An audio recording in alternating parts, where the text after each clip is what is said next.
The latest. Thank you for your love and support. I appreciate you all. Imagine two neighbors who have lived on the same street for a very long time. For years, one neighbor always told the other neighbor what to do. They said, you must fix your roof this way. You must plant your garden that way. If you don't do or do not listen to me, I will not talk to you and I will not even help you. That was how big European countries talked to smaller African countries for decades. They acted like teachers and they treated Africa like a young student in a classroom. But something very big just happened. A top official from Belgium, a man named Maxime Provost, traveled all the way to West Africa to visit Burkina Faso. Burkina Faso is a country led by our all-in-all Captain Ibrahim Traoré. For a long time, all leaders in Europe, like French President Emmanuel Macron, tried to pressure Burkina Faso. They wanted Burkina Faso to follow their rules, but the leaders of Burkina Faso said no. We are an independent country. We want to make our own decisions. Then, Belgium decided to do something completely different. Belgium did not send its leaders to boss anyone around. Instead, Maxim stood right in front of the cameras in West Africa and said words that shocked everyone watching. We did not come to tell Burkina Faso what it must do. We did not come to give a lesson. Giving lessons does not work. We came as equal partners, quote and end of quote. He wanted to talk to normal everyday people, see the real projects, and listen with his own ears. He admitted something that major leaders really admit on camera. We must not agree on everything. That is okay. That is what mature adults do. We sit down at the same table, talk about where we agreed, and work together on those things. Belgium came, revitalized its cooperation with Burkina Faso. And they say that they will respect the sovereignty of Burkina Faso. And that hurts Emmanuel Macron. Yes, he's not happy. But happy is not happy. Happy anyway.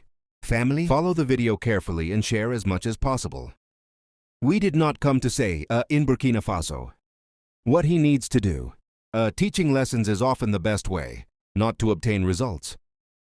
We come on the contrary, to say that we remain partners for promote the realization of the identified priorities by the presidency of Faso and government authority through the rescue plan 2026-2030. We particularly appreciate the accents that are put on health issues, education issues, on agri-food developments.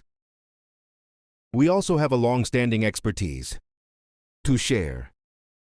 It is true that in the periods of happiness as the country can know it, with this pressure from armed terrorist groups, and Belgium itself has been a victim of terrorism a few years ago, on his ground in his flesh, and therefore we understand that there is no compromise possible with the terrorist groups. But it seems to us that we must remain committed. You have to stay around the table. It should not be left. Burst it, and it's the reason we want to build more on cooperation, respect and trust on the foundations that have already been built during 5 decades. So of course we are not necessarily agree on everything, but I think one diplomacy mature between two countries, partners. It is also to be able to express it, say it, agree that we are not possibly aligned with certain things, but above all to concentrate our energy, to try to build one mutually beneficial relationship on the elements on which we can converge. For the Belgian Deputy Prime Minister, the fight against terrorists that is being waged by the uprising is also a challenge for the European continent. It is therefore important for him to ensure a virtuous context of relations between Africa and Europe. I wanted to come here anyway, by choice. I didn't lose in Paris. I did it by conviction that it was important that we were here, around the table, to feed this partnership and perhaps also facilitate one better understanding of what is happening on the ground, from where the important voleta of meeting, beyond Ouaga or in the land. Who goes now, start in contact with the population, to meet those who make the field projects. We are sometimes in narrative wars, But it is therefore all the more important to be able not to forge one opinion only since its offices in Brussels, but to come to the contact of the field and confront ideas and opinions, and sometimes divergences. This hearing consolidates diplomatic relations between Ouagadougou and Brussels. It comes to confirm one Belgium, which aligns itself with behind the moderate vision of Burkina Faso. Think about a school playground. If one child always insists on choosing the game, nobody wants to play with them. But if that child sits down and says, let's pick a game we both like, everybody wins. That is what Belgium is trying to do with Burkina Faso. When countries work together, what should they actually work on?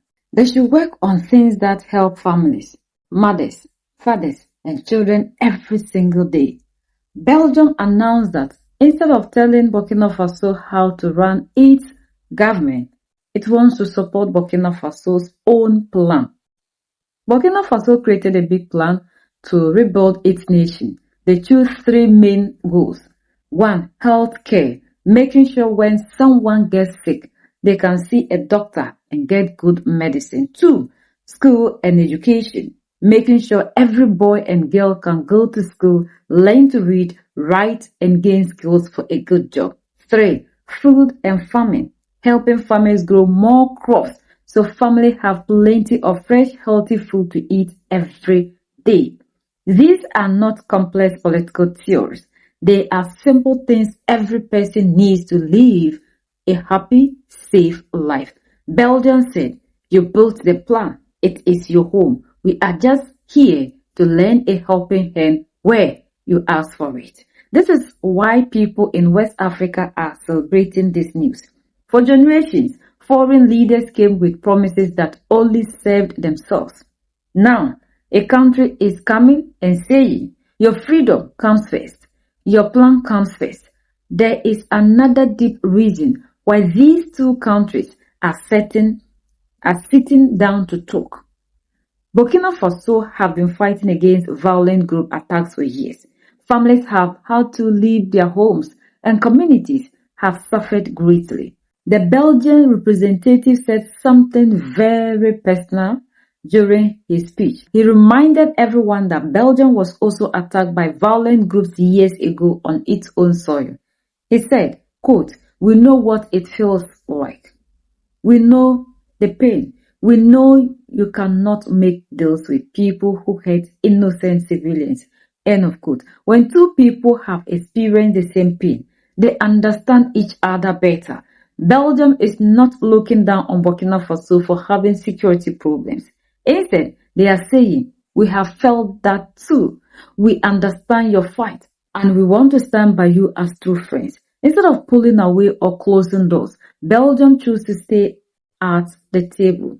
Why does this matter to someone watching from anywhere else in the world? Because the old way of running the world is ending. For hundreds of years, strong nations thought they could control weaker nations by making threats, imposing penalties, or talking down to them. But leaders like Captain Ibrahim Traoré are all in Burkina Faso show the world that smaller nations can stand tall, hold their heads high, and demand respect.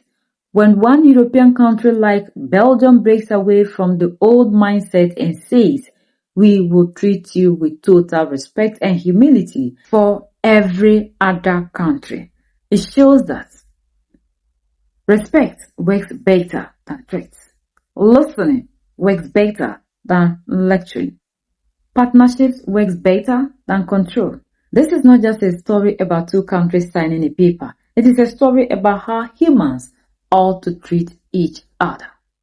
We are the only ones that can set ourselves free. United we stand, divided we fall. And united we keep standing forever and ever.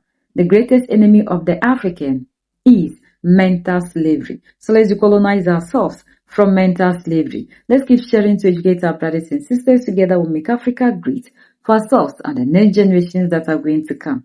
So that's the latest around the world, in Africa, West Africa, and in Burkina Faso.